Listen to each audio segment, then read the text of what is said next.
पंढरीनाथ भगवान की, मौली ज्ञानेश्वर महाराज की, जगद्गुरु तुकाराम महाराज की, वैकुंठवासी गुरु रे गोकुळानंद महाराज की, अवधूत चिंतन श्री गुरुदेव दत्त, गुरुदेव दत्त, गुरुदेव दत्त.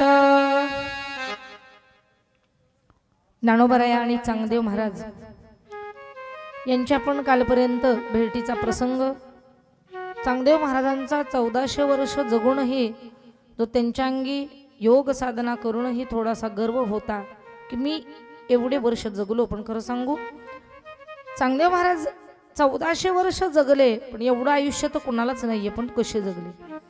ज्या ज्यावेळी त्यांना माहीत पडायचं की काळ आपल्यावरती आघात कराय किंवा आपल्याला न्यायला येणार आहे, त्यावेळी ते योग साधना करत बसायचे. आणि काळालाही वाटायचं की चला इथं योग साधना चालू आहे, मग आपण नंतर येऊया. असा काळाला पळवून लावणारे चांगदेव महाराज, फसवणारे 1400 वर्ष जगले होते. चांगदेवांचा गर्व हरण केला. जड असणारी मातीची निर्जीव भिंत माझ्या ज्ञानोबारायांनी चालवली. त्यानंतर पुढं ज्ञानोबारायांनी आपलं लक्ष संपूर्ण पंढरपुराकडे, पांडुरंग परमात्म्याकडे वळवलं. पांडुरंग परमात्म्याच्या भेटीला, भगवंताचं दर्शन घेण्याकरिता भगवान ज्ञानोबाराया पंढरीला आले. पंढरीला आल्यानंतर जवळच असणारा तेरगाव, अरणगाव अशा गावांना जाण्याचा योग आला. आणि जाता जाता तेर या गावी सगळेजण, ज्ञानोबाराय असतील, निवृत्तीदादा, सोपान काका आणि आई मुक्ताई माता, हे चारही भावंड जेव्हा तेर या गावी संत गोरोबा काकांच्या घरी गेले होते. आणि तिथं गेल्यानंतर सगळेजण बसले. यांच्या सोबत श्री संत शिरोमणी नामदेवराय सुद्धा होते. सगळेजण बसलेले होते. अतिथी सत्कार चालू होता. पाहुणे मंडळींचं स्वागत करण्याचं चालू होतं. पाद्यपूजन चालू होतं. साक्षात निवृत्ती दादांनी नामदेवरायांची पाद्यपूजा करून नामदेवरायांचं दर्शन घेतलं. बाकी इतर सभेमध्ये आलेल्या सर्व संत मंडळींनी सुद्धा नामदेवरायांचं दर्शन घेतलं. परंतु छोटीशी असणारी, आमची लहान एकदम असणारी मुक्ताई माता, त्यांनी मात्र काय दर्शन घेतलं नाही. आणि खरं सांगू, गर्दीमध्ये जेव्हा एखादी व्यक्ती, अशी सगळी गर्दी जेव्हा दर्शन घ्यायला येत असते ना, तो दर्शन कुणी कुणी घेतलं याच्यापेक्षा दर्शन कुणी नाही घेतलं हे माणूस बघत असते. सकल संत सज्जनांनी महाराजा नामदेवरायांचं दर्शन घेतलंय, पण माझ्या मुक्ताईनं दर्शन घेतलं नाही, हे नामदेवरायांच्या लक्षात आलं. आणि थोडासा अहंभाव नामदेवरायांच्या ठिकाणी जागृत झाला. व ज्यांनी दर्शन घेतलं नव्हतं त्या आदिमाया होत्या, आदिशक्ती होत्या. नामदेवराय गर्वित झाले, थोडा अहंकार झाला. आणि त्या आदिमायेला, मुक्ताई मातेला ते जाणवलं. काय गोड चिमुरडीच होती, पण किती छान मुक्ताई माता होती. मुक्ताई माता गोरोबा काकांच्या घरात गेल्या. आणि काकांच्या घरामध्ये गेल्यानंतर, जे गोरोबा काका म्हणजे कुंभार समाजातील, आतमध्ये गेल्या. घराच्या पाठीमागच्या बाजूला काकांच्या ते मडकी वगैरे, गाडगी वगैरे बनवण्याचं ते साधन, चिखल वगैरे सगळं होतं पाठीमाग. आणि मातीची बनवलेली मडकी भाजण्यासाठी असं मोठा असं आवाज याला म्हणायचे पहिले, तो आवा होता. आई मुक्ताई माता फिरत फिरत फिरत फिरत गेल्या आणि त्यांनी ते पाहिलं बरं. आणि काकांना बोलवलं, काका तुमच्याकडे आव्यामध्ये जेव्हा तुम्ही मडकं भाजण्यासाठी टाकता, तेव्हा भाजलं की कच्च हे तुम्हाला कसं कळतं? काय गोड आहे बरं मुक्ताई माता, खोडसर होत्या थोड्याशा. प्रश्न विचारल्याबरोबर काका म्हणतायत, माझ्याकडे थापट असतंय, लाकडाचं, ते थापटनं मडक्यावर मारलं की कच्च की पक्क ते मला समजत असतं. चेक करण्याचं साधन माझ्याकडे थापट नाही. मुक्ताई माता म्हणतात कुठे ते दाखवा बरं मला. किती खोडसर आहेत बघा. काकांनी ते थापटणं आणलं, हातामध्ये दिलं, हे पाय असं आहे, हे असं असतं का, चला ना म्हणले घेऊन बाहेर. काका म्हणतात अहो इकडं ते मडके चेक करण्याचं, बाहेर कशासाठी. अहो घेऊन चला म्हणले. बाहेर पण बरेच मडके जमलेले आहेत देवरूपाने, आणि हे आलेले जे सगळे मडके आहेत हे आपण जरा थापटून चेक करूयात, चांगले आहेत का कच्चे का पक्की. काय खोडसर होत्या. काका पण म्हटले चला कोणाची परीक्षा घ्यायची असेल म्हणून हे चाललं असेल. जसं आदिमायेनं सांगितलं घेऊन चला बाहेर, बाहेर घेऊन. मुक्ताई माता काकांना म्हणतात काका असं करा, प्रत्येकाच्या डोक्यामध्ये मारा आणि मग डोक्यामध्ये मारून बघा ना तुमच्या ह्याच्यामध्ये कच्च कोणतं आहे पक्क कोणतं आहे ते. काका म्हटलं यांच्या कुठं डोक्यात मारायचं, मी सांगते तुम्ही मारा, बघू दे आपल्याला कच्चे कोणते पक्की कोणते. मुक्ताई माता म्हणतात सुरुवात माझ्यापासूनच करा. निवृत्तीनाथ हसले बरं का, छोटस स्मित हास्य गालातल्या गालात हसले. दादांनी ओळखलं, निवृत्ती दादांनी या मुक्तीचा काहीतरी खेळ चाललेला आहे, बहुतेक हे नामदेवांसाठीच असणार आहे. बरोबर ओळखलं निवृत्ती दादांनी. आणि गोरोबा काकांना निवृत्ती दादा म्हणतायत काका तिच्याकडे नका, माझ्यापासून सुरुवात करा. आणि मग काकांनी ऐकलं, निवृत्ती दादांच्या डोक्यात मारलं. काही बोलले नाही दादा, शांत. ज्ञानोबारायांच्या मारलं तेही शांत, कबीर महाराज होते त्यांच्या मारलं तेही शांत, सावता महाराजांच्या मारलं तेही सगळे शांत, कोणी काही बोललं नाही. मुक्ताई मातेच्या डोक्यात मारलं त्याही शांत.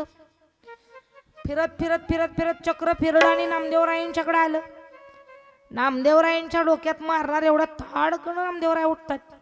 बस करा, असं कुठं असतं का. अतिथी म्हणून बोलवता आणि डोक्यात कुठं मारता, असं कुठं अतिथी असतं का. हा का पाहुणचार. अरे पुरणपोळी जेवायला बनवावी, श्रीखंड आणावं, चपाती बनवावी, पनीरची भाजी बनवावी, हे कुठं आतिथ्य आहे का असलं. पाहुणे बोलवायचे, चहा पाणी नाही द्यायचा काही नाही, आणि थापटणं घ्यायचं आणि डोक्यात मारायचं, हे आतिथ्य आहे का. आठ दिवशी उठलेल्या नामदेवरायांचं रूप पाहिलं मुक्ताई मातेनं, आणि मग मुक्ताई माता म्हणतायत काका बस करा आता, मारणं बस करा. एवढंच सगळ्यात कच्च आहे बघा. अरे अरे अरे अरे अरे मला कच्च म्हटली, एवढी एवढीशी चिमुरडी खोडसरी हे मुक्ता. म्हणून जे नामदेवरायांना राग आला, नामदेवराया तडक त्या सभेतनं उठले, देवाकडे गेले. देवाला जाऊन सांगतायत सगळा प्रकार घडलेला, मला बोलवलं तिथं, आतिथ्य करायचं बाजूला ठेवलं देवा, आणि आतिथ्य न करता यांनी काय केलं तर थापटण्याने काय डोक्यामध्ये मारत होते लोक. आणि ती चिमुरडी छोटीशी एवढी एवढी ती मुक्ता, ती सांगते काका मारा डोक्यात आणि बघा कच्च आहे का पक्क आहे. भगवंत विचारतायत मग तुम्ही काय केलं. मी नाही रे मारून घेतलं देवा डोक्यात, मी उठलो आणि बोलून आलोय त्यांना इकडं. आणि खरंच का रे देवा मी कच्चा आहे, खरंच का माझं कच्चा आहे मडकं, का बरं असं वागले हे लोक. देवानं महाराजा ज्ञानोबारायांना त्या नामदेवरायांना सांगितलं कसं आहे, तुमचं कच्च जरी असलं तरी ते पक्क करण्याची ताकद माझ्याकडे नाही. एवढी एरवी सगळी खाती माझ्याकडे आहेत, पण एवढं कच्च्याचं पक्क करायचं एवढंच खातं माझ्याकडे नाही बघा. तर नामदेवरायांना अनेकच पारा चढला. काय अरे देवा, त्रिलोक्याचा मालक आहेस तू, अधिपती आहेस, धनी आहेस सगळ्याचा, करतो मान्यता करतो, तुझ्या अंगामध्ये शक्ती आहे. तो म्हणतो कच्च्याचं पक्क करणं माझ्याकडे नाहीये, असं कसं होईल. खरंच नामदेवराया नाही हो, माझ्याकडे हे खातच नाहीये. नामदेवराया देवाला विचारतात मग देवा हे कच्च्याचं पक्क कुठं रे. देवानं सांगितलं तुमचं जर करायचं असेल कच्च्याचं पक्क तर तुम्ही काय करा, एक करा, मी सांगतो ते करा. काय करू. औंढ्याला जा, औंढ्याला. औंढ्या नागनाथाच्या मंदिरामध्ये एक पांतोस्त आहेत, त्यांचं नाव विसोबा खेचर. आपण परवा पाहिली होती कथा त्यांची, विसोबा खेचरांची. विसोबा चाटीचे विसोबा खेचर कसे झाले मांडे भाजण्याच्या प्रसंगी. त्या विसोबा खेचरांकडे जाते, तुमचं कच्च्याचं पक्क करून देतील. ह खरंच रे देवा, होईल का रे? तुम्ही जा तिथं, होईल. निघाले ना नामदेवराया, मजल दर मजल करत करत औंढ्याला गेले. आणि औंढ्याला गेल्यानंतर तिथं विचारणा केली, का हो ते विसोबा खेचर? हा म्हणले मंदिरात असतात, जा तिथं भेटायचं जाऊन. विसोबा खेचरांच्या भेटीसाठी नामदेवराया गेले बरं. आणि तिथं गेल्यानंतर मंदिरामध्ये म्हटले दर्शन घ्यावं म्हणून मंदिरात प्रवेश केला गाभाऱ्यात. औंढ्या नागनाथाच्या मंदिरात गेल्याबरोबर तिथं गृहस्थ एक होते, परंतु त्यांची अवस्था पाहून नामदेवराया तिथून परत निघाले. मनातल्या मनात विचार करतात, अरे मी ज्याच्याकडे कच्च्याचं पक्क करायला आलोय हेच कच्चं आहे, हे काय माझं पक्क करेन? असं म्हणण्याचं कारण होतं असं की नामदेवरायांनी मंदिरात प्रवेश केल्यानंतर गाभाऱ्यात एक जण बसलेलं होतं, झोपलेलं. तया नाम होतं विसोबा खेचर. आणि विसोबा खेचरांची अवस्था अशी होती, त्या अशा अवस्थेमध्ये तिथं पाहिलं नामदेवरायांनी की शांत असे झोपलेले होते मंदिराच्या गाभाऱ्यामध्ये. आणि आपली चरण कमल जोड्यासहित भगवान औंढ्या नागनाथाच्या पिंडीवरती ठेवलेली होती विसोबा खेचरांनी. हे पाहिलं नामदेवरायांनी निघाले माघारी. मंदिराच्या दरवाजातून बाहेर पाऊल टाकणार इतक्यात विसोबा खेचर म्हणतायत, नामदेवराय अहो ज्या कामासाठी आला ते काम पूर्ण न करताच निघालात. असं म्हटल्याबरोबर नामदेवराय म्हणतायत, आता काय पूर्ण करू? अहो मी ज्यांच्याकडे मी काम करायला आलोय, कच्च्याचं पक्क करायला आलोय तेच कच्च आहे, आणि तुम्ही काय माझं पक्क करणार आहे मडक? नामदेवराया म्हणतायत. तसं म्हटल्यानंतर विसोबा खेचर म्हणतायत, अहो तुमचं खरं आहे, मला माहित आहे, कदाचित माझे चरण या पिंडीवरती आहेत देवाच्या डोक्यावरती, म्हणून कदाचित तुम्हाला तसं वाटलं असावं. पण खरं सांगू का, माझं शरीर जीर्ण झालेलं आहे, वय झालेलं आहे. व मला असा हात उचलत नाही, पाय उचलत नाही, बसलो तर उठता येत नाही, उठलं तर बसता येत नाही, एवढी अवस्था माझी गंभीर आहे. जास्त वेळ उभं राहू शकत नाही, जास्त वेळ बसू शकत नाही. आणि त्याच्यामुळं मी झोपलो, इथं मंदिरात दर्शनाला आलो होतो, मला नाही चालवलं म्हणून झोपलो.